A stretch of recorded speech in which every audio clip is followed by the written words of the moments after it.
Markets में invest करते हैं? अगर हाँ तो ये वीडियो को एंड तक जरूर देखिएगा, क्योंकि एक और नया आईपीओ लिस्ट होने जा रहा है। लेकिन सवाल फिर वही है, क्या ये आईपीओ इन्वेस्टर्स के लिए एक नई अपॉर्चुनिटी है, एक इंटरेस्टिंग अपॉर्चुनिटी है, या फिर उसके एग्जिस्टिंग इन्वेस्टर्स के लिए एक एग्जिट इवेंट? तो आज की वीडियो में बात करेंगे कंपनी क्या करती है, इसके आईपीओ डिटेल्स के बारे में, इस कंपनी की इंडस्ट्री अपॉर्चुनिटी क्या है, इसके लिस्टेड कॉम्पिटिटर्स कौन कौन से हैं, इससे एसोसिएटेड रिस्क क्या है, और साथ में सबसे इम्पोर्टेंट चीज, क्या आपको इस आईपीओ में पैसा लगाना चाहिए या नहीं। तो कंपनी का नाम में जो लिस्ट होने जा रहा है वो है सेडेमैक मेकाट्रॉनिक्स। तो सेडा मेकाट्रॉनिक्स एक इंजीनियरिंग और टेक्नोलॉजी कंपनी है जो कि इलेक्ट्रॉनिक कंट्रोल सिस्टम्स को डिजाइन और मैन्युफैक्चर करती है। इनकी प्रोडक्ट लाइन की बात करें तो सबसे पहला आता है ECU इंजन कंट्रोल यूनिट्स, दूसरा है इलेक्ट्रॉनिक गवर्नर्स और थर्ड है सेंसर्स और कंट्रोलर्स। ये सिस्टम्स मेनली यूज होते हैं 2 व्हीलर 3 व्हीलर सिस्टम इंजन्स और इंडस्ट्रियल अप्लायंसेस में। तो सिंपल लैंग्वेज में समझे तो ये कंपनी ऑटोमोबाइल इंजन्स को कंट्रोल करने वाली इलेक्ट्रॉनिक टेक्नोलॉजी बनाती है। कंपनी का बिजनेस बेसिकली OEM मैन्युफैक्चरर्स के साथ होता है। इस कंपनी के जो मेजर क्लाइंटेल है वो काफी बड़ी ऑटोमोबाइल कंपनीज है, जैसे कि TVS motor, Bajaj auto, Kirloskar oil engines. तो ये कंपनी इंडियन मार्केट के अलावा ग्लोबल मार्केट्स में भी सप्लाई करती है, तो इसकी रीच सिर्फ डोमेस्टिक ही नहीं बल्कि इंटरनेशनल भी है। अब बात करते हैं इसके आईपीओ डिटेल्स के बारे में। ये आईपीओ बेसिकली 1087 करोड़ का है, और एक सबसे खास बात कि ये आईपीओ कम्प्लीटली ऑफ ऑफर से ही है। यहाँ पे कोई फ्रेश इशू नहीं है, मतलब कि कंपनी को आईपीओ से कोई न्यू कैपिटल नहीं मिलेगी, यानी कि जो एग्जिस्टिंग शेयर होल्डर्स है वो अपने शेयर्स को सेल ऑफ करके कैपिटल जनरेट करेंगे। आईपीओ की डिटेल्स के बारे में जानते हैं। आईपीओ ओपन होगा 4 मार्च को और क्लोज होगा 6 मार्च को।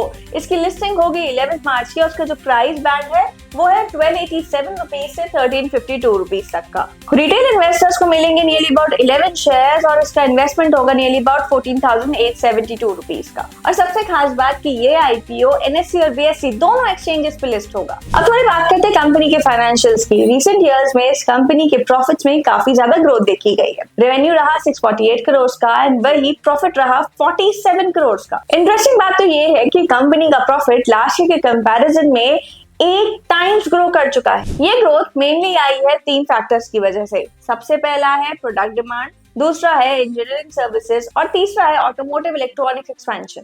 तो इस इंडस्ट्री की बात की जाए तो automotive industry basically electronics driven होती जा रही है, और इसीलिए शायद ऑटोमोटिव इलेक्ट्रॉनिक्स ग्लोबली भी बहुत ज्यादा ग्रो कर रहा है। और इस कंपनी का बिजनेस भी शायद इसी ट्रेंड का पार्ट है, और वो इम्पैक्ट शायद इस कंपनी के आईपीओ के लिस्टिंग में हमें देखने को मिल सकता है। अब कंपनी के कॉम्पिटिटर्स की बात करें तो काफी कॉम्पिटिटर्स सेकेंडरी मार्केट में ऑलरेडी लिस्टेड है, जैसे कि बॉश, उनो मिंडा और मिंडा कॉर्पोरेशन। यही नहीं बल्कि ग्लोबल प्लेयर्स भी इसके कॉम्पिटिटर्स हैं, जैसे कि मैग्ना और वैल्यू। तो कंपनी की स्ट्रेंथ की बात की जाए तो कंपनी स्ट्रॉन्ग इंजीनियरिंग कैपेबिलिटी पे फोकस करती है।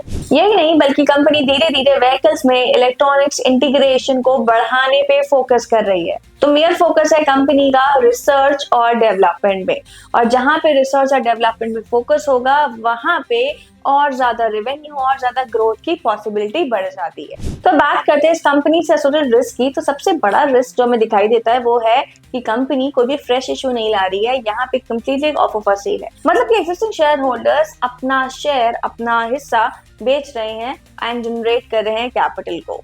तो यहाँ पे उनका इंटरेस्ट इस कंपनी में कम होता दिखाई दे रहा है। दूसरा रिस्क है ICE इंजन पर डिपेंडेंसी। कंपनी का बिजनेस काफी हद तक इंटरनल कंबशन इंजन्स व्हीकल्स पर डिपेंड करता है। अगर EV का ट्रांजिशन काफी ज्यादा फास्ट होता है तो काफी ज्यादा प्रोडक्ट्स की डिमांड पे एक इम्पैक्ट देखने को मिल सकता है। थर्ड रिस्क जो हमें दिखाई देता है वो है कस्टमर कॉन्सेंट्रेशन, मतलब कि जो भी रेवेन्यू आता है वो बेसिकली बड़ी OEM मैन्युफैक्चरर्स के थ्रू आता है। अगर किसी भी मेजर क्लाइंट का ऑर्डर कम होता है तो उसके रेवेन्यू पे काफी ज्यादा इम्पैक्ट देखने को मिल सकता है। तो बात करते हैं सबसे इम्पोर्टेंट बात की कि क्या आपको इस कंपनी के आईपीओ में पैसा लगाना है या नहीं, और इसका आंसर कंप्लीटली डिपेंड करता है कि आपका व्यू क्या है। अगर आप शॉर्ट टर्म इन्वेस्टर हैं या सिर्फ लिस्टिंग गेन के लिए पैसा लगा रहे हैं तो शायद आपको इस कंपनी में लिस्टिंग गेन मिल सकता है।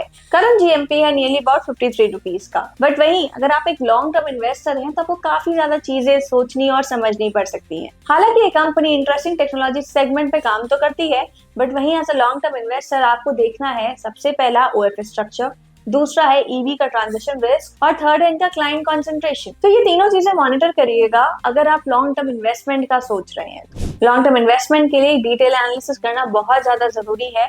तो एनालाइज करते रहिए मार्केट कंडीशंस को, कंपनी की कंडीशंस को, कंपनी की परफॉर्मेंस को, ताकि आप लॉन्ग टर्म में इस कंपनी से बेनिफिट उठा सके। तो आप क्या करने वाले हो, इस कंपनी के आईपीओ में शॉर्ट टर्म लिस्टिंग गेन के लिए पैसा लगाओगे या फिर लॉन्ग टर्म इन्वेस्टमेंट का सोच रहे हो? कमेंट्स में जरूर बताइएगा। और अगर ये वीडियो पसंद आया हो तो लाइक करें, सब्सक्राइब करें और शेयर करना ना भूलें। मिलेंगे अगले वीडियो में कुछ नए अपडेट्स के साथ।